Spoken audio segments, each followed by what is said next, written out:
This is from, I'm taking this from Twitter, but I've heard this from a lot of people personally. She's Mary Beth in Florida on Twitter, Mary Beth 5025. She says, I called my Congress critter Byron Donald's office today to ask about his support opposition to Florida amendment proposals. The person I spoke with didn't even know what Amendment 3 was. That's the marijuana one. She said, Congressman Donalds doesn't need to vote on Amendment 3. It's already been passed. Huh? She meant the U.S. Constitution. Where do they get these staffers from?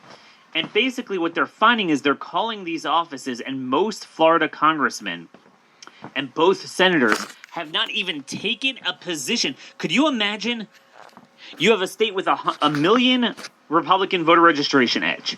You have a lot of tailwinds. And by the way, the primary turnout with early voting in Florida, Republican ballot versus Democrat, looks to be very good. Something we're really not seeing in any other state with a terrible GOP primary turnout. So there's a lot of potential there. We do have two new polls that have, one has Amendment 4 passing at 56, one has at 58, which means it does not pass because you need 60% to pass. So, I mean, in other words, this could only lose if something like 35 to 40% of Republicans vote for it. Codifying abortion till birth and no parental notification. If everyone would just get on the playing field, this would pass.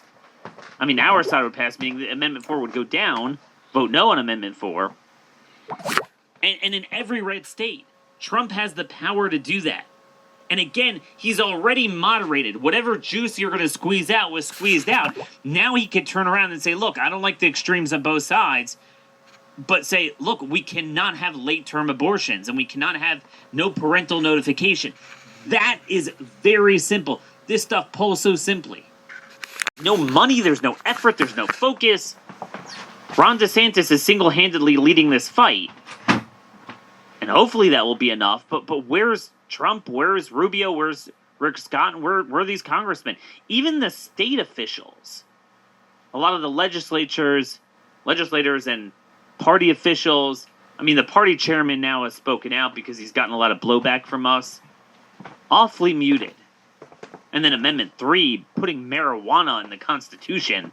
I mean, that I don't even know what's going to go on with that.